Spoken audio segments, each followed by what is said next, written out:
আজকে জ্বালানি তেল কিনতে হলে যদি আমেরিকার পারমিশন নিতে হয়, আপনার যে কোনো বাংলাদেশের পণ্য কিনতে হলে আগে আরেকটি বিদেশি রাষ্ট্রের অনুমতি নিতে হয়।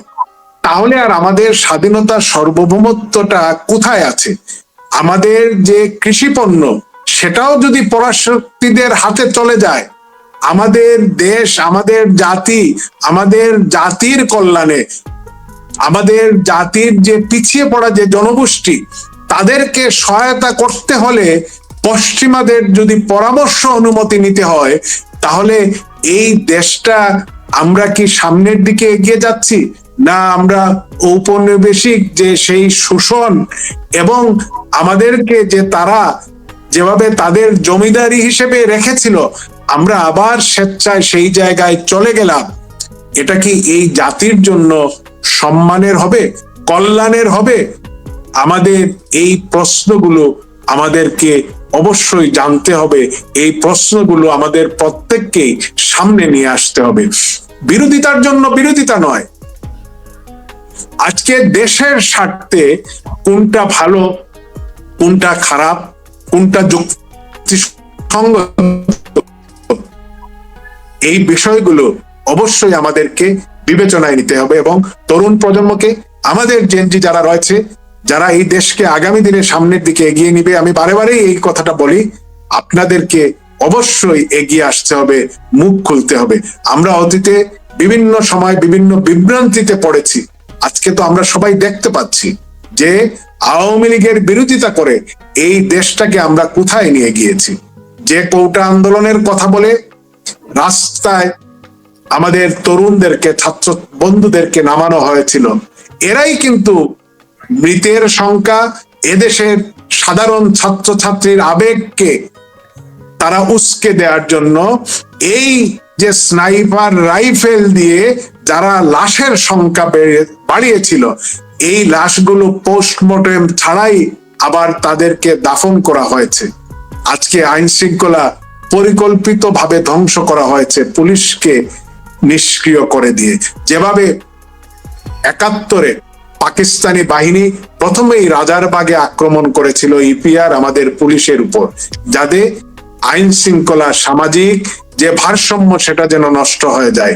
ঠিক একইভাবে আমরা ২৪-এর ৫ই অগাস্টে দেখলাম একসঙ্গে, তখন শুধু রাজারবাগে হয়েছিল, আর এবার দেশের ৪৫০টি থানা পুড়িয়ে দেওয়া হলো, লুট করা হলো, পুলিশ সদস্যদেরকে হত্যা করা হলো। এবং যিনি স্বরাষ্ট্রমন্ত্রী এখন, তিনিই তো আসলে অ্যাক্টিং প্রধানমন্ত্রী, তিনি দীর্ঘদিন ভারতের শিলংয়ে ছিলেন, ভারতের আতিথেয়তা নিয়েছেন।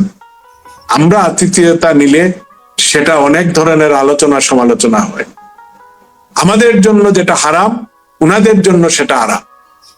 ব্যবসাও করেছেন, আজকে অ্যাক্টিং প্রধানমন্ত্রীর দায়িত্ব পালন করেছেন, স্বরাষ্ট্রমন্ত্রীর দায়িত্ব পালন করেছেন। ৭১-এর রাজাকার, যুদ্ধ অপরাধে যারা এদেশের মানুষকে হত্যা করেছিল, ৩০ লক্ষ শহীদ, ২ লক্ষ মা বোনের সম্ভ্রম নিয়েছিল, তারা আর আমাদের পুলিশ নাকি একই অবস্থানে রয়েছে।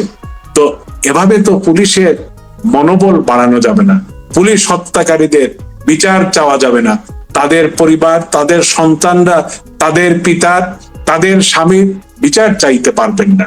তো এই যে বিচারহীনতার সংস্কৃতি, প্রতিহিংসার সংস্কৃতি ইউনূস ব্যাপকভাবে যে প্রসার এই দেশে মব হত্যার যে করেছিল, আজকে ধারাবাহিকতায় বিএনপি কিন্তু সেটাকেই এগিয়ে নিয়ে যাচ্ছে।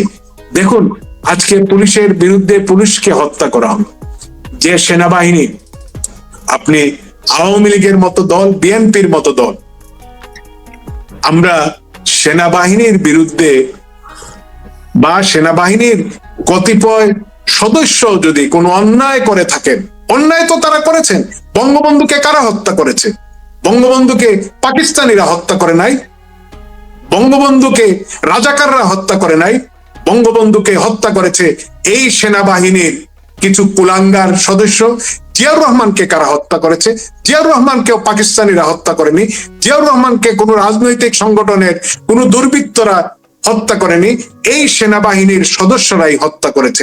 এই 5ই আগস্টে বাংলাদেশে কি হয়েছে, আজকে বাংলাদেশের শুধু সামাজিক যোগাযোগ মাধ্যম নেই, গণমাধ্যমে ব্যাপক আলোচনা হচ্ছে। আমরা তো আর্মির পক্ষ থেকে কোনো বক্তব্য দেখতে পাচ্ছি না। টাকলা ফুয়াদের মতো মানুষ যখন ক্যান্টনমেন্টকে গুড়িয়ে দেওয়ার কথা বলে, তখনও কিন্তু সেই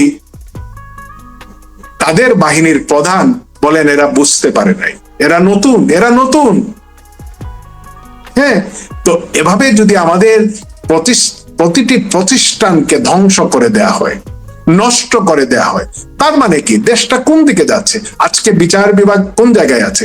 দেশের বিভিন্ন পারে আজকে নির্বাচন হলে আওয়ামী লীগ নিরঙ্কুশ ভাবে বিজয় লাভ করছে এই ভয়ে সুপ্রিম কোর্ট বার, হাইকোর্ট বার এবং বিভিন্ন বারে বিএনপি, আওয়ামী লীগ তো দূরে থাকুক, নিরপেক্ষভাবে স্বতন্ত্রভাবে যারা আওয়ামী লীগ করেন না এমন কেউ যদি নির্বাচনে প্রতিদ্বন্দ্বিতা করতে চান, তাদেরকে মনোনয়ন ফর্ম তাদের কাছে দেয়া হচ্ছে না।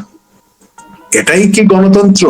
আপনি একটি রাজনৈতিক সংগঠন আরেকটি রাজনৈতিক সংগঠনকে, যে সংগঠন এই দেশের জন্মের নেতৃত্ব দিয়েছে, আমরা বলি না যে আওয়ামী লীগ এককভাবে এই দেশকে স্বাধীন করেছে, আমরা যেটা বলি বঙ্গবন্ধু নেতৃত্বে আওয়ামী লীগ অগ্রণী ভূমিকা পালন করেছিল, আওয়ামী লীগ মুক্তিযুদ্ধকে সংগঠিত করেছিল এবং এদেশের সেই সময়টায় 7.5 কোটি বাঙালির মধ্যে গুটি কয়েক, হাতে গোনা কয়েকটা আলবদর, আল শামস, রাজাকার, মির্জাফররা, তারা ব্যতি রেখে এদেশের প্রত্যেকটা মানুষ সেই মুক্তিযুদ্ধ যেটা ছিল আমাদের জনযুদ্ধ, সেই যুদ্ধে অংশগ্রহণ করে আমরা একটি স্বাধীন সার্বভৌম দেশ পেয়েছিলাম। আজকে যারা বহুদলীয় গণতন্ত্রের কথা বলে, তারা আওয়ামী লীগকে নিষিদ্ধের যে প্রজ্ঞাপন, সেই প্রজ্ঞাপন এখনো তারা প্রত্যাহার করছেন না। কেন করছেন না? তারা ভীত।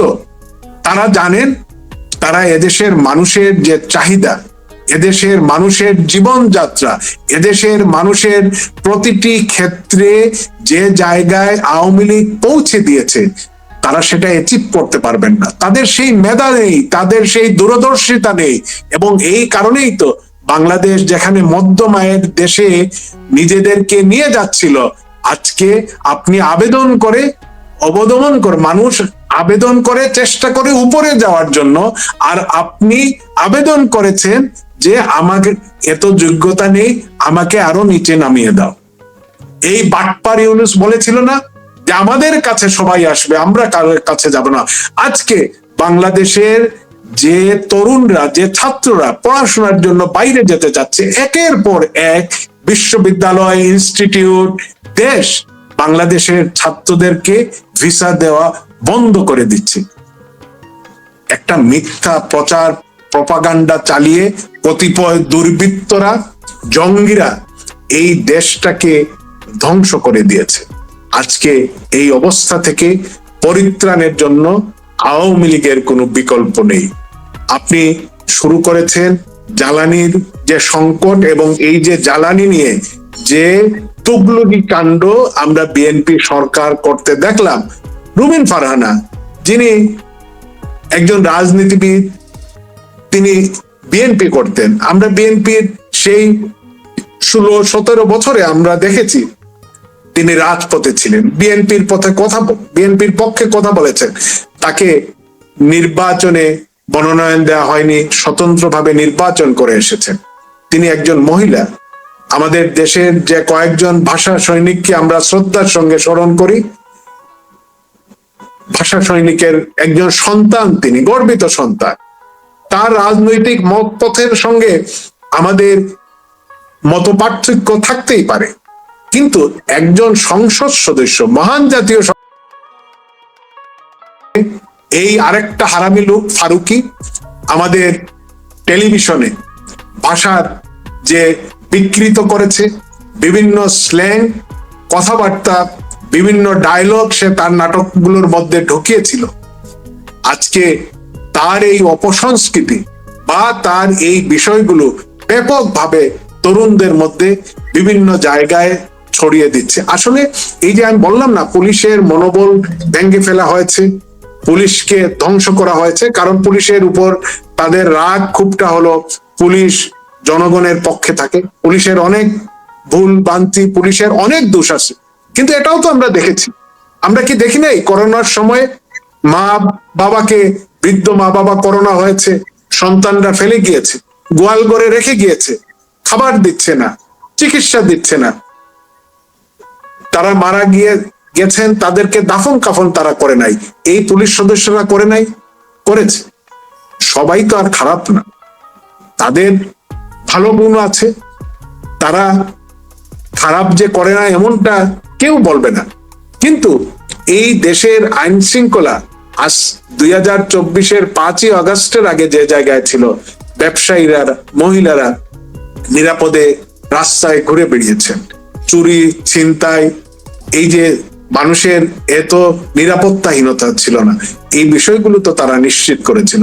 একের পর এক জঙ্গিদেরকে তারা ধরেছিল।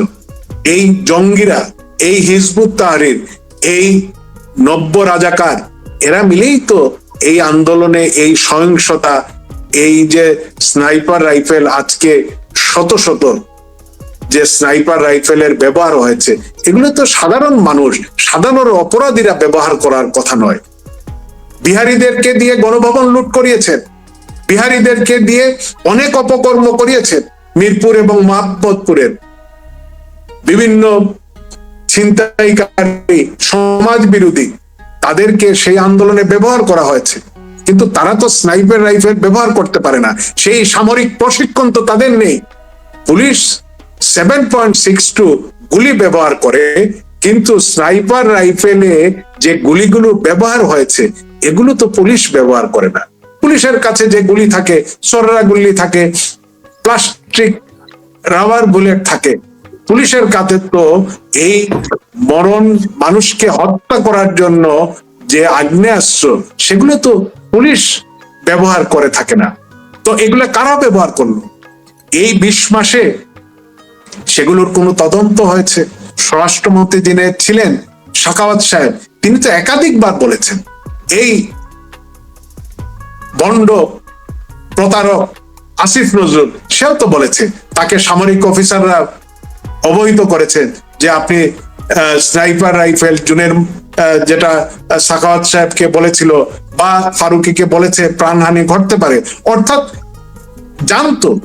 তো রাষ্ট্রের দায়িত্বটা কি? রাষ্ট্রের দায়িত্ব না জনগণের জানমালের নিরাপত্তা বিধান করা, অবৈধ অস্ত্র উদ্ধার করা? সেগুলো তো কিছুই হচ্ছে না। কেন হচ্ছে না? তারা কি আবারও এই দেশে রক্তপাত চায়? তারা কি আবারও চায় আওয়ামী লীগকে, যেভাবে তারা ষড়যন্ত্র করে, যেভাবে রাস্তায় লাশ ফেলে আওয়ামী লীগকে তারা রাজনীতির বাইরে দিয়েছে, আজকে বিএনপির জন্য কি এই পরিস্থিতি আগামী দিনে হবে না? এই নিশ্চয়তা, এই গ্যারান্টি কি কেউ দিতে পারে? তথাকথিত এই অপদেষ্টাগুলো, অবৈধ অসাংবিধানিক যে সরকারটি ইউনূসের নেতৃত্বে ছিল, তারা তো চেয়েছিল স্বাধীনতা বিরোধী এই গোষ্ঠীকে ক্ষমতায় নিয়ে আসা।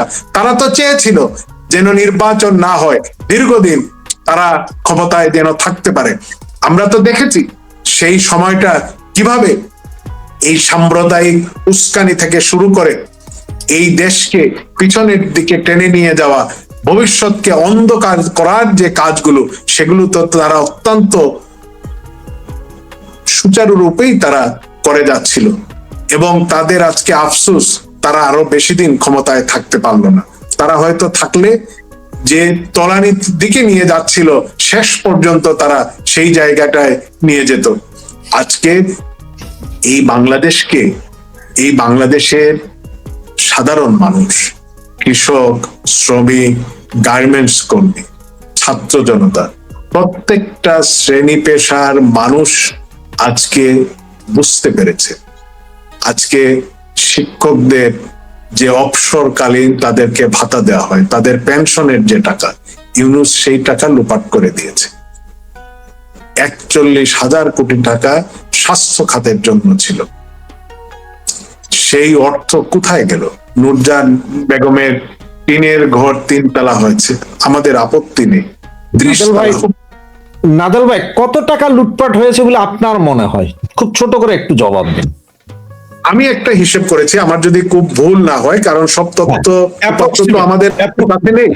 হ্যাঁ, শুধু ইউনূস 17,000 কোটি টাকা সে তার ব্যক্তিগত বিভিন্ন প্রতিষ্ঠানের জন্য নিয়েছে, এবং এই রাষ্ট্রের তারা সম্মিলিতভাবে এই চোর বাটপার গুলো, ছিচকে গুলো, আসলে ছিচকে তো তারা, কিন্তু কাজ যেটা করেছে সেটা তো ছিচকে না। দেশ তারা যখন দেউলিয়া হয়ে গেল, অল্প হলেও আমরা তাদের পাশে দাঁড়িয়েছিলাম। আজকে দেখুন, পাকিস্তানের সাংবাদিক, রাজনৈতিক কর্মী, নেতারা তারা বলতেন আমরা সিঙ্গাপুর বা অন্য দেশ হতে চাই না, আমাদেরকে বাংলাদেশের মতো বানিয়ে দাও। আজকে নেপালের সেই তত্ত্বাবধায়ক সরকারের দায়িত্বে যিনি ছিলেন, তিনি কি বললেন? তিনি বললেন আমরা বাংলাদেশ হতে চাই না, নেপালের মতো দেশ। তারা তাদের আইন শৃঙ্খলা, তাদের সংবিধান, গণতন্ত্র সবগুলোকে সমুন্নত রেখে তারা এগিয়ে যেতে পারছে। তাদের সেখানে ওয়াকার ছিল না, ওয়াকার বাহিনী ছিল না। আমাদের দুর্ভাগ্য, আমাদের এখানে কিছুদিন পরে পরেই আমরা বিভিন্ন মির্জাফরের জন্ম হয়, একটার পর একটা মির্জাফর এসে এই জাতিকে কিভাবে ধ্বংস করে দেয়া যায়, সামান্য অর্থের লোভে নিজেদের জীবন মানকে আরেকটু সামনের দিকে কিভাবে এগিয়ে নিয়ে যাওয়া যায়, সেই প্রলোভনে পড়ে আমাদের পুরো জাতিকে তারা ধ্বংস করে দিচ্ছে। আজকে পুলিশকে ধ্বংস করা হয়েছে। একটা প্রশ্ন আছে আপনাকে, ছোট ছোট কয়েকটা প্রশ্ন আছে। আমাদের বাংলাদেশের এই মুহূর্তে সবচেয়ে বড় সমস্যা কোন দুইটা বলে আপনি মনে করেন? পেট্রোল এবং হামের টিকা, এই তো? এগুলো তো চলমান। আপনি এই যে, হ্যাঁ, হামের টিকার কারণে আজকে শত শত শিশু মৃত্যুবরণ করেছে, আরো অনেকেই মৃত্যুবরণ করবে। এই দায়টা কে নিবে? আপনি দেখুন, এই জাতীয় মহান সংসদের যে রঙ্গমঞ্চ হয়েছে, অসত্য মিথ্যা তথ্য একের পর এক তারা প্রতিদিন নতুন নতুন গল্প দেয় যে বিগত 2 সরকারের সময় এই ভ্যাকসিন গুলো আনা হয়নি, অথচ আওয়ামী লীগ কিভাবে ভ্যাকসিন দিয়েছে, এবং নতুন নতুন অত্যাধুনিক যে ভ্যাকসিন যেগুলো নতুন আবিষ্কৃত হয়েছে, সেগুলো কিন্তু বিনামূল্যে এদেশের নবজাতক শিশুদেরকে বঙ্গবন্ধু কন্যা জয়ন্তী শেখ হাসিনা দিয়েছে। এই কথাটা কি আপনাদের অনলাইন অ্যাক্টিভিস্ট যারা করে বর্তমানে, তারা কি এই কথাটা আম জনতার কাছে পৌঁছাইতে পারেছিল গত 15 দিনও? অত্যন্ত দুঃখের সঙ্গে রাশেদ আপনাকে একটা কথা বলি, আমরা নিজেদের প্রচার প্রচারণা, জন্ম মৃত্যু বা আমাদের দলের অন্যদেরকে ভুল ধরার ক্ষেত্রে আমাদের মেধা, সময় এবং অনলাইনে আমরা যে সময়টা দিই, 15 বছরে হ্যাঁ আমরা ক্ষমতায় ছিলাম, কিছু তো ভুলভ্রান্তি আছে, কিন্তু আমাদের সাফল্য কি নিয়ে আমরাও সেই বিএনপি বা সেই নব্য রাজাকার গুলোর মতো আমরা আওয়ামী লীগের ভালোগুলো দেখি না, আমরা শুধু খুঁজি আমাদের কোথায় কোথায় ভুল রয়ে গেল। আমরাও তো তাদের মতো টিনের চশমা চোখে পড়ে আছি।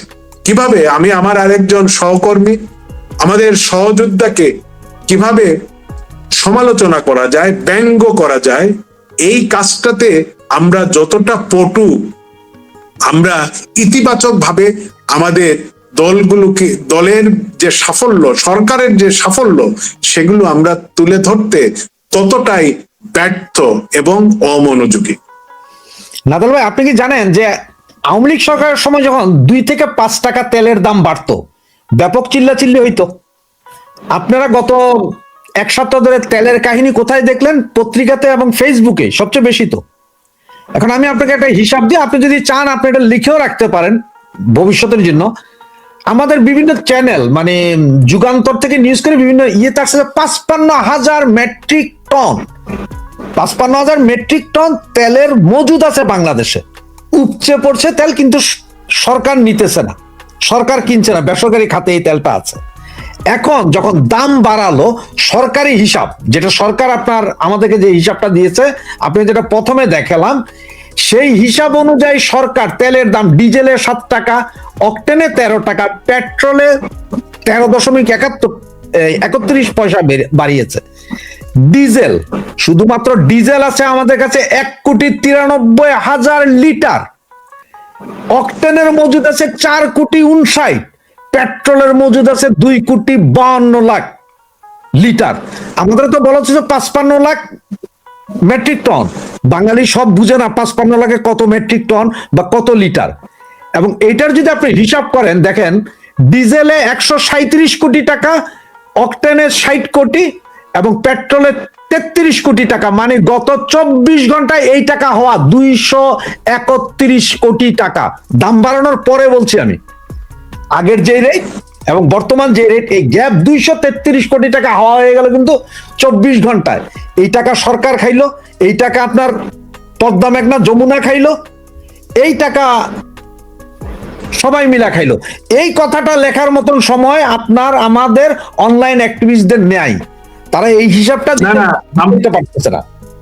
আমরা তো সারাদিন ধরে, গত 2 দিন ধরে আছি, বিএনপির মহিলা সংসদ সদস্য কে হলো আর কে হলো না, আমরা কি করলাম আর করলাম না।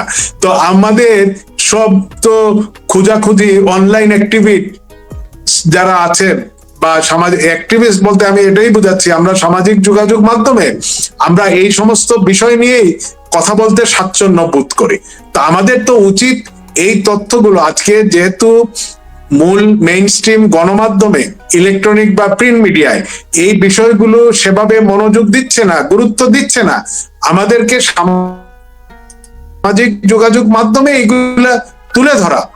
আজকে এই যে সিন্ডিকেট করে, যেখানে সরকার বলেছে এবং এই তথ্য উপাত্ত তো আমাদের কাছেও আছে, মিডিয়ার কাছেও আছে, যে তেলের মজুদ পর্যাপ্ত, উপচে পড়ছে লরিগুলোতে, ট্যাঙ্কার গুলোতে, কিন্তু কোনো পেট্রোল পাম্পে পেট্রোল, ডিজেল, অকটেন পাওয়া যাচ্ছে না। এর কারণটা কি? এটা তো খুব সহজেই কোনো অনুসন্ধানী রিপোর্ট এই জন্য করতে হয় না যে আমার দেশে এতটা এই মুহূর্তে এই পরিমাণ জ্বালানি আছে, কিন্তু 8 ঘন্টা 10 ঘন্টা কি কারণে এদেশের মানুষ কষ্ট করলো, লাইনে দাঁড়ালো, শুধুমাত্র মূল্যবৃদ্ধিটাকে তারা, মূল্যবৃদ্ধির যে সমালোচনা হবে, বিক্ষোভ হবে, সেটাকে ঢেকে দেওয়ার জন্য, এই ক্যামোফ্লেজ করার জন্য এই কাজটা করেছে। তো এদের কাছে, বিএনপি সরকারের কাছে বাংলাদেশের সাধারণ মানুষের কোনো মূল্য নেই। তারা কিভাবে অর্থ বানাবে, কিভাবে এই জায়গা থেকে অর্থটা শুষে নিবে, এই কাজটাই তারা করবে। এবং এই যে মূল্যবৃদ্ধির হওয়ার কারণে মানুষের জীবনযাত্রার ব্যয়টা বেড়ে যাবে, মানুষ কষ্টের মধ্যে পড়বে, মানুষের আয় রোজগার ইতিমধ্যেই তো আপনি সেটা, আপনি পরিবহন শ্রমিক বলেন, আপনি ছোট ব্যবসায়ী বলেন, মাঝারি ব্যবসায়ী বলেন, যারা ইন্ডাস্ট্রি করেছেন, যারা উদ্যোক্তা, প্রত্যেকেই আজকে যেভাবে হুমকির মধ্যে পড়েছেন, তাদের নিজেদের ব্যবসায় তারা ক্ষতির সম্মুখীন হচ্ছে। তো একটা দেশের জিডিপিতে যেভাবে একজন কৃষকের অবদান থাকে, শ্রমিকের অবদান থাকে, ফুটপাতে যে ব্যবসা করে তার যেমন অবদান থাকে, সরকারের বিভিন্ন উন্নয়ন কর্মকাণ্ড, সবকিছুর একটি সমন্বিত ফলাফলই হচ্ছে কিন্তু আমাদের এই জিডিপির আকারটা।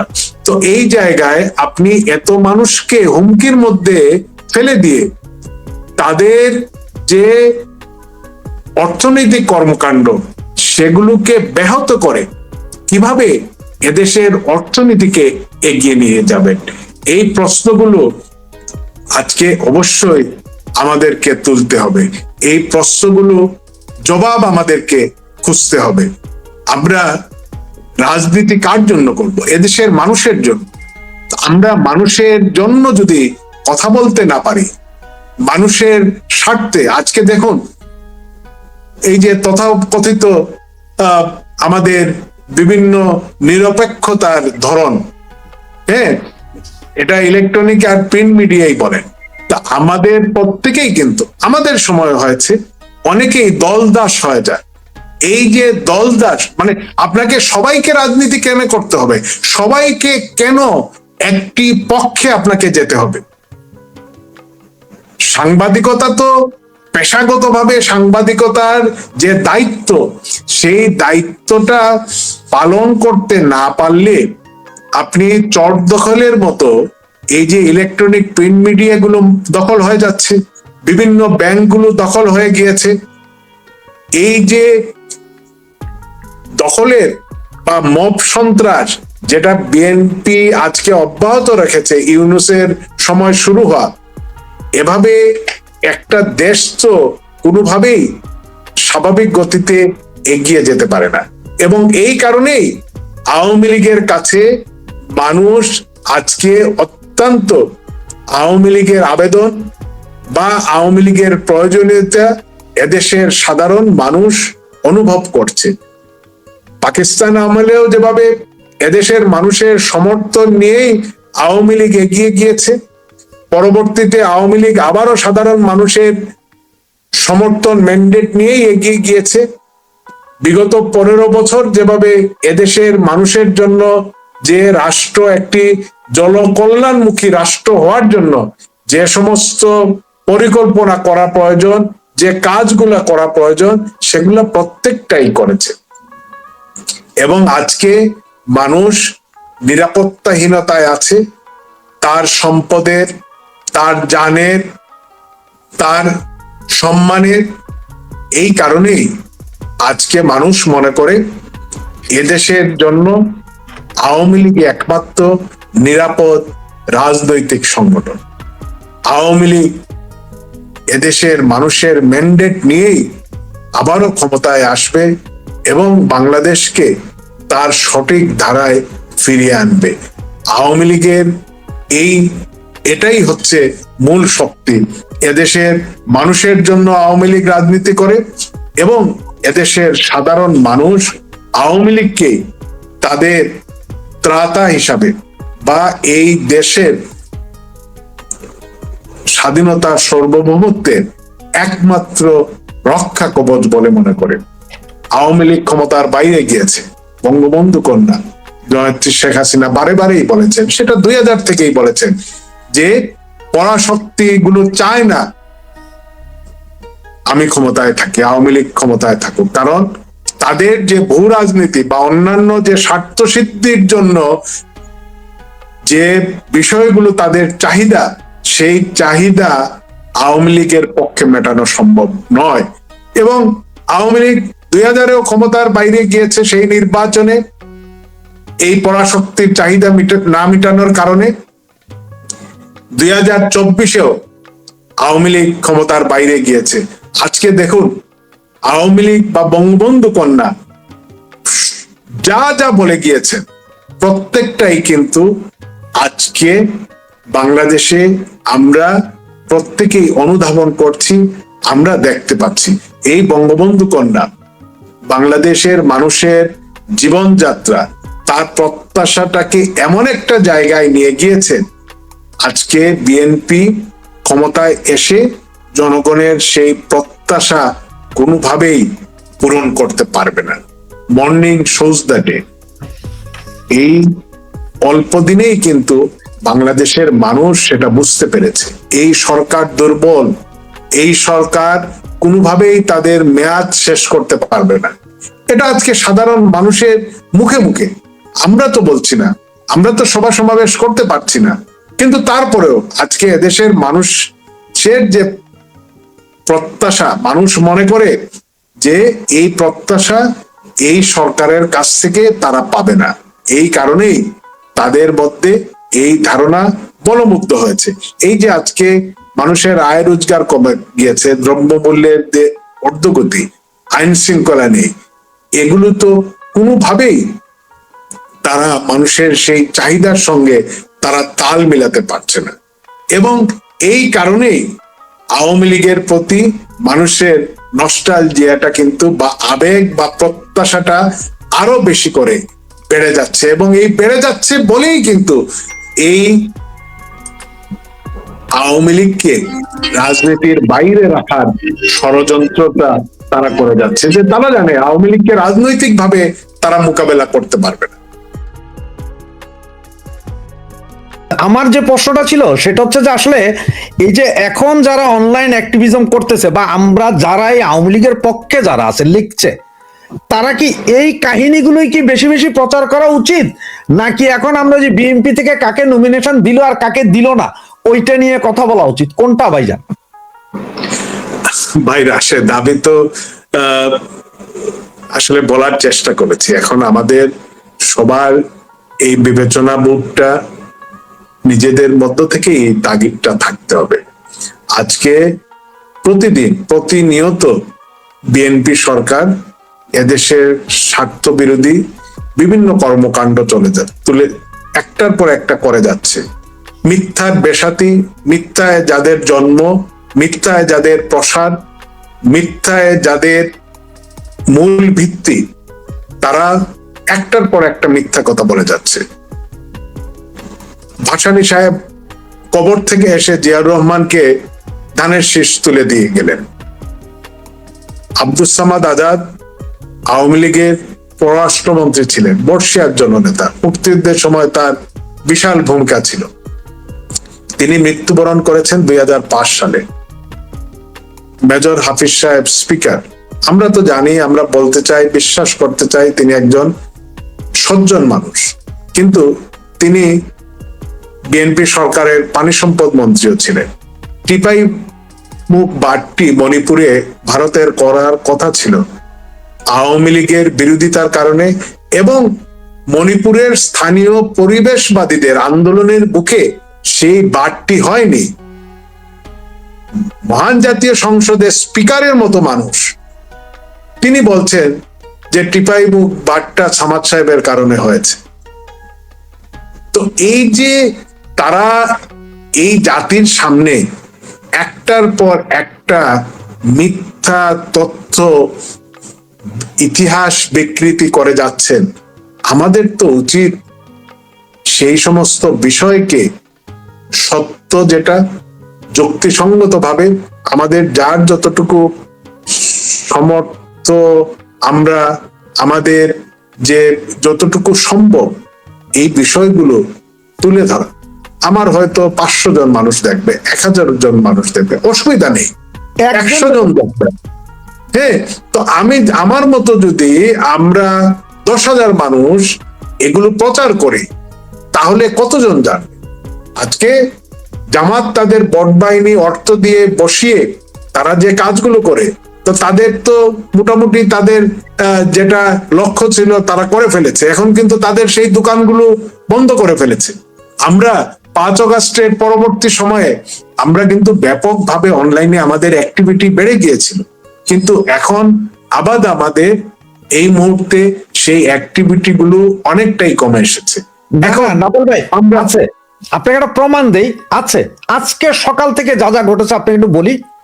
প্রথম শুরু হলো যে চমককে কেন নেওয়া হইল না, খুব হাসাহাসি, থমককে কেন আনা হইল না, এরপরে ওই তৃতীয় মাত্রার অমুকের বউ কিভাবে হইল, এগুলা নিয়ে চলছে। এরপরে এখন যেটা দিচ্ছে এটা হচ্ছে তারেক জিয়ার একটা অংশ কাটা, যে পদ্মা সেতু আমার মাই শুরু করে গিয়েছিলেন, এতটুকু অংশ কাইটা দিচ্ছেন। আওয়ামী লীগের ছেলে পেলে, তোমাদের মাথায় কি এতটুকু বুদ্ধি নেই যে সে এটা মিথ্যা কথা, তুমি যদি ওই অংশটা দাও, এর পরের অংশে তুমি একটা সেকেন্ড বইলা দাও যে বেটা মিথ্যা কথা বলতেছে, এইটা তো বলতে পারতো, শুধু ওইটা দিচ্ছ, তাহলে মানুষের কাছে কি যাচ্ছে নিউজটা?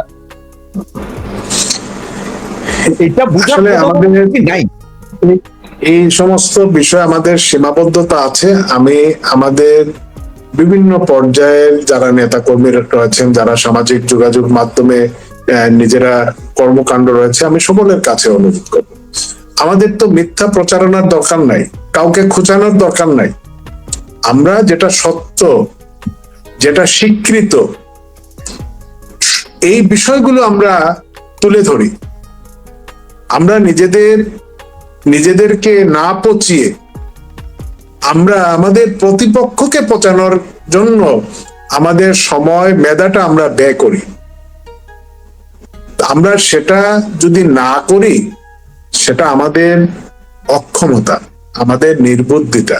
আমি অত্যন্ত বিনয়ের সঙ্গে আমি সকলকে বলবো যে এই মুহূর্তে আমরা একে অন্যের, অবশ্যই আমার নিজেরও ভুল আছে, আমাদের আরো অনেকের ভুল আছে, তো আজকে এই ভুলগুলোর বিচার যদি বেশি করতে যান, তাহলে পরে আপনি তো প্রতিপক্ষের হাতেই তো অস্ত্র তুলে ধরছেন, অস্ত্র তুলে দিচ্ছেন। আমরা আওয়ামী লীগ যখন ক্ষমতায় ছিল, অনেক গুপ্ত আমাদের মধ্যে ছিল, অনেক অন্যায় আকাম তারা করেছে, আমাদের উপরে দোষটা দিয়ে গিয়েছে। এখন কি নাই? আমি এই কাজগুলো যারা করছেন, আমি তাদেরকে গুপ্ত বলতে চাই না, আমি বিশ্বাস করি তারা গুপ্ত নন, তারা আমাদেরই, সত্যিকার অর্থেই আমাদের। কিন্তু তারা যদি এই কাজগুলো অনবরত করতে থাকেন, তাহলে কিন্তু মনে করতে হবে তারা দলের ভালো করছেন না, তারা দলের ক্ষতি করছেন। এই কারণে আমি, অনেকেই হয়তো রাগ ক্ষোভ থাকতে পারে, রাগ ক্ষোভটা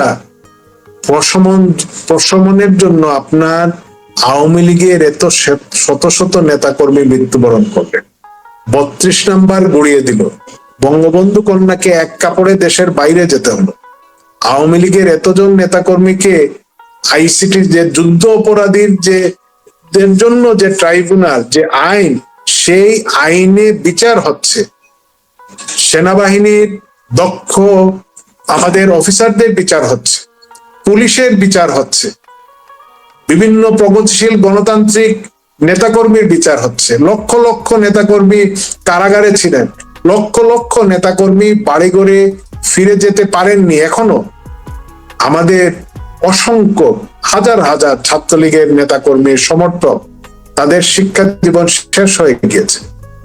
আমরা সেই বিষয়গুলো সামনে না এনে, আমরা যে বিষয়গুলো নিয়ে সামনে বা বিভিন্ন গ্রুপগুলোতে কথা বলি, অবিলম্বে আমি সকলের কাছে অনুরোধ করি যে আপনারা নিজেদেরকে এই সমস্ত বিষয় থেকে বিরত রাখুন। আমাদের একটু সুসময় আসুন, আমি ভুল করি, প্রকাশ্যে এসে বলুন যে আপনি এই অন্যায়টা করেছেন, বা অন্যজনকে সেটা বলুন। কিন্তু এই মুহূর্তে আমাদেরকে নিজের দলের বিরুদ্ধে, সহকর্মী সহযোদ্ধার বিরুদ্ধে কথা বলা অবশ্যই বন্ধ করতে হবে। এটা বিরুদ্ধে, নিজেদের বিরুদ্ধে কামড়া কামড়ির সময় নয়। আমরা চেষ্টা করি আমার একজন সহকর্মীকে সাহায্য সহযোগিতা করার, এই মুহূর্তে সেটাই সবচেয়ে প্রয়োজন। সহানুভূতির হাত বাড়ায়, কাটা ঘায়ে নুনের ছিটা যেন এই সময় আমরা না দিই। ধন্যবাদ নাদর ভাই। আমরা প্রোগ্রামের প্রায় শেষ পর্যায়ে। আমার শেষ কোশ্চেন এবং আপনার উপদেশ আমাদের সবার জন্য কি হবে সেটা জানি না, তো আমার শেষ কোশ্চেনটা হচ্ছে যে আমার যা মনে হয় এখন এসব আপনি যেটা বললেন যে কামড়া কামড়ি বা আপনার আমরা একজন আরেকজনকে অপমানজনক কথা না বলে, নেত্রী যেটা বলেছে যে না আমাদের এই মুহূর্তে ঐক্যের দরকার, সেই কথা মাথায় রেখে আমরা যদি মনে করি যে আমরা সবাই কর্মী, সবাই নেতা, আমাদের একমাত্র নেতা বঙ্গবন্ধু কন্যা শেখ হাসিনা, এর ভেতরে বাহিরে উপরে নিচে আর কিছুই নাই, আমাদেরকে এটাই মনে করা উচিত নাকি অন্য কিছু? অবশ্যই দেখুন, আজকে শুধু আওয়ামী লীগ নয়, দেশের সাধারণ মানুষ এবং বিদেশি যারা বাংলাদেশ সম্পর্কে যাদের আগ্রহ আছে, তারাও মনে করেন যে এই দেশের জন্য শেখ হাসিনা অত্যন্ত প্রয়োজনীয় এক নেতৃত্ব। তাকে বাইরে রেখে বা তাকে বাদ দিয়ে এই রাষ্ট্রকে, এই জাতিকে এগিয়ে নিয়ে যাওয়া যাবে না। পরম করুণাময় আল্লাহর অশেষ মেহেরবানি, বঙ্গবন্ধু কন্যা ভালো আছেন, সুস্থ আছেন, সসম্মানে তিনি আমাদের প্রতিবেশী রাষ্ট্রে আছেন এবং এই দেশের জন্য প্রতিদিন যেভাবে বিরোধী দলের নেতা হিসাবে প্রধানমন্ত্রী হিসাবে, এবং এখনো কিন্তু তিনি এই দেশের ভবিষ্যতের নিরাপত্তার জন্য, ভবিষ্যৎ প্রজন্মের জন্য, দেশের মানুষের জন্য, আওয়ামী লীগের নেতা কর্মীদের জন্য অনবরত কাজ করে যাচ্ছে। আমরা হয়তো তার মতো হতে পারি, কিন্তু আমরা যদি মনে করি, আমরা যদি বলি, আমরা যদি বিশ্বাস করি আমরা তার কর্মী, আমরা অন্তত চেষ্টা করি আমরা তার মতো হওয়ার, নেতা কর্মীদের প্রতি সহানুভূতি, দায়বদ্ধতা, মায়া, মমতা, শ্রদ্ধা, সম্মান, এবং এই দেশকে আবারও মুক্তিযুদ্ধের চেতনায়, এই মৌলবাদী জঙ্গিদেরকে ফিরিয়ে বিরুদ্ধে যদি আমরা ঐক্যবদ্ধ না হই, এই দেশটা ধ্বংস হয়ে যাবে। এই লাল সবুজের পতাকা, এই সীমানাটা অটুট থাকবে না। আমাদের উত্তরসূরিরা আমাদেরকে প্রশ্নবিদ্ধ করবে, আমাদের পূর্বসূরিরা আমাদেরকে তাদের রক্ত দিয়ে যে স্বাধীনতা দিয়ে গিয়েছেন, যে রাষ্ট্র, যে পতাকা আমাদের হাতে তুলে দিয়েছেন, সেটাকে আগামী দিনে আমাদের এগিয়ে নিতে হলে, সেই পতাকাকে ঊর্ধ্বে তুলে ধরতে হলে আমাদের ঐক্যবদ্ধ হওয়া ছাড়া কোনো বিকল্প নেই। পাকিস্তানি সেনাবাহিনীকে আমরা পরাজিত করেছি, ৭১-এর আলবদর, আল শামসদেরকে আমরা পরাজিত করেছি, বঙ্গবন্ধু খুনিদেরকে আইনের আওতায় এনেছি। যারা জুলাই আগস্টে এই জঙ্গি তৎপরতায় জড়িত ছিল, মদদ দিয়েছিল, ইনশাআল্লাহ এই বাংলাদেশে অবশ্যই তাদেরকে আইনের আওতায় আনতে হবে, এবং তারা আইনের আওতায় আসবে সেই বিশ্বাস আমাদের আছে, আপনাদেরকেও করতে হবে। এবং এই দেশ, এই জাতি অন্ধকারে হারিয়ে যেতে পারে না। এই জাতি অনেক সমৃদ্ধ ইতিহাস রয়েছে। আমরা অবশ্যই এই বাংলাদেশকে সঠিক ধারায় ফিরিয়ে আনব। সকলে ঐক্যবদ্ধ হন দেশের জন্য। এই দেশকে রক্ষা করতে হলে সকল মুক্তিযুদ্ধের পক্ষে গণতান্ত্রিক প্রগতিশীল শক্তির ঐক্যবদ্ধ হওয়া ছাড়া আমাদের সামনে আর কোনো বিকল্প নেই। আমাদেরকে এক হতেই হবে, এই দেশকে রক্ষা করতে হবে। আগামী প্রজন্মকে একটি নিরাপদ বাংলাদেশ গড়ে দিতে হলে আমাদেরকে ঐক্যবদ্ধ হতে হবে। পরাশক্তি তারা যত শক্তিশালী হোক না কেন, জনগণের ঐক্য যে কতটা একটা দেশের স্বাধীনতা সার্বভৌমত্বের জন্য প্রয়োজনীয়, ইরান সেটা দেখিয়ে দিয়েছে, ভিয়েতনাম সেটা দেখিয়ে দিয়েছে, বাংলাদেশের জনগণ ৭১-এ দেখিয়েছে, বাংলাদেশের জনগণ আবারও ইনশাআল্লাহ দেখিয়ে দিবে দেশের স্বার্থে আমরা এক।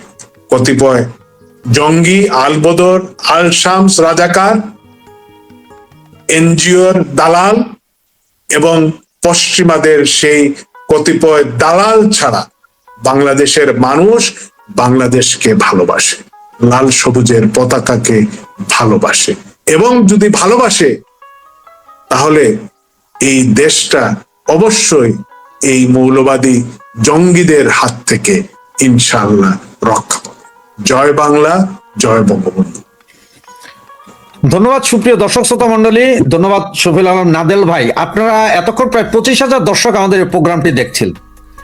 তা আপনারা দেখেন, আমাদের এই প্রোগ্রামে যতজন নেতা আজ পর্যন্ত এসেছে সবাই কিন্তু স্বীকার করছে যে ভুল ছিল ওনাদের, কেউ বলে নেই যে ওনারা ফেরেশতা। আবার আপনারা অনেকে বলেন যে নেতারা এখনো শুনে না। দেখেন, আমার মতন একজন ব্যক্তি যখন নাদেল ভাইয়ের মতন লোককে থামিয়ে দিয়ে প্রশ্ন করি, যখন আঙ্গুল তুলে কথা বলি, তখন উনি চুপ করে শুনেন, কারণ উনি জানেন যে আজকে আমরা এখন বলার মতো শক্তি আছে এবং ওনাদেরকে শুনতে হবে। এইটা যখন ওনারা বুঝতে শিখেছেন, তখন আপনার ওনারা যে সঠিক পথে আসছেন না সেটা না ভাবার কোনো কারণ নেই। তবে আমিও একবার আপনাদের বলবো যে ওনাদেরকে আরেকটু সুযোগ দিতে হবে। এখন আমাদের ঐক্যের সময়, যেটা নাদেল ভাই বলছেন, যেটা নেত্রী বলছেন ঐক্যের সময়। আমরা মারামারি করব, ধরাধরি করব, অনেক কিছুই বলবো, কিন্তু ঐক্য ঠিক থাকতে হবে আমাদের মধ্যে। আমি নাদেল ভাইকে দুইটা কটু কথা বলতে পারবো, কিন্তু নাদের ভাই ক্ষমা সুন্দর দৃষ্টিতে দেখবে, আমিও ওনাকে বুঝতে হবে, সম্মান দিতে হবে। এই ঐক্য যদি না হয় আমরা ফিরতে পারবো না।